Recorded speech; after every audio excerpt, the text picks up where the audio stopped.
pensez que le plus grand risque en achetant, c'est de payer trop cher? C'est faux. La vraie erreur, celle qui coûte des années de regrets, se joue dans les 15 premières minutes d'une visite.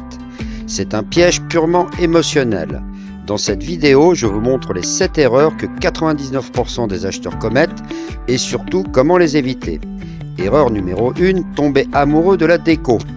Le coup de cœur pour une belle déco est un piège. C'est comme tomber amoureux d'un profil sur une application de rencontre. Vous ne tombez pas amoureux d'une maison, mais d'une mise en scène parfaitement photographiée. Une fois les jolis meubles partis, la réalité vous rattrape. Fissures cachées, plomberie d'un autre âge, etc. La solution? Soyez un véritable détective. La déco, c'est le maquillage qui cache les rides. Ignorez-la. Concentrez-vous sur l'état des plaintes, le type de fenêtre, la qualité des matériaux, la couleur du canapé, on s'en fiche. Erreur numéro 2, ignorez ce qui est invisible. On se focalise sur le salon et la cuisine, mais les pires problèmes sont souvent cachés. Une simple odeur d'humidité ou une vieille chaudière sont des bombes à retardement pour votre budget. La solution? Exigez de tout voir. Pensez à la maison comme à un corps humain. Le tableau électrique est son cœur, la tuyauterie ses artères. Ouvrez tout, inspectez. Utilisez la torche de votre téléphone dans les coins sombres. La vraie santé d'une maison se lit dans ses entrailles. Erreur numéro 3. Sous-estimer le budget de travaux. La phase la plus dangereuse dans l'immobilier, il y a juste un petit rafraîchissement à prévoir. Ce rafraîchissement se transforme souvent en dizaines de milliers d'euros de travaux imprévus. La solution? N'acceptez jamais une estimation au doigt mouillé, comme on dit. C'est comme partir en mer en se fiant à un « oh, ça va aller », comme bulletin météo. Si vous avez un doute, faites revenir un artisan pour obtenir un devis précis. C'est un investissement qui vous fera économiser une fortune. Erreur numéro 4. Négligez les documents techniques. Ignorer le dossier de diagnostic technique, c'est comme acheter une voiture d'occasion sans regarder le contrôle technique. Vous pourriez découvrir après coup un DPE catastrophique ou une installation électrique dangereuse. La solution? Lisez chaque page. Pour une copropriété, dévorez les derniers procès-verbaux d'assemblée générale. Ce sont les notes de santé de l'immeuble. C'est là que vous verrez si des opérations coûteuses sont prévues.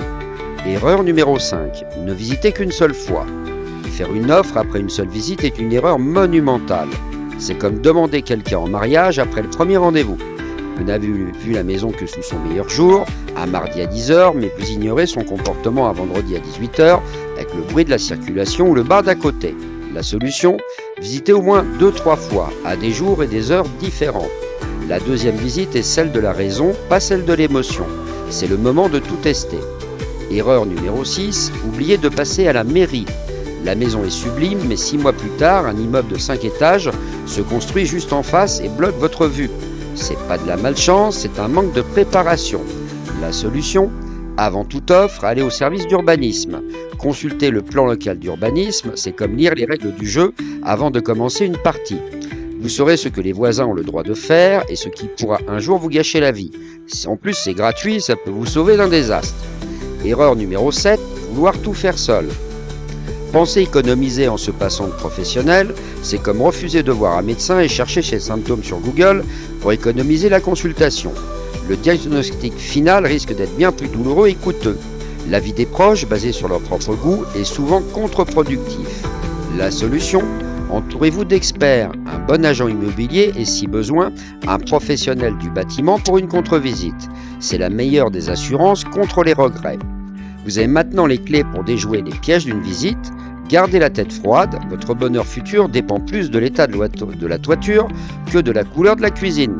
Partagez-moi dans les commentaires la pire erreur que vous avez faite ou vue en visite. Votre expérience peut aider d'autres acheteurs. Si cette vidéo vous a été utile, laissez un petit like et abonnez-vous pour ne manquer les prochains conseils. Salut, c'était Thibaut.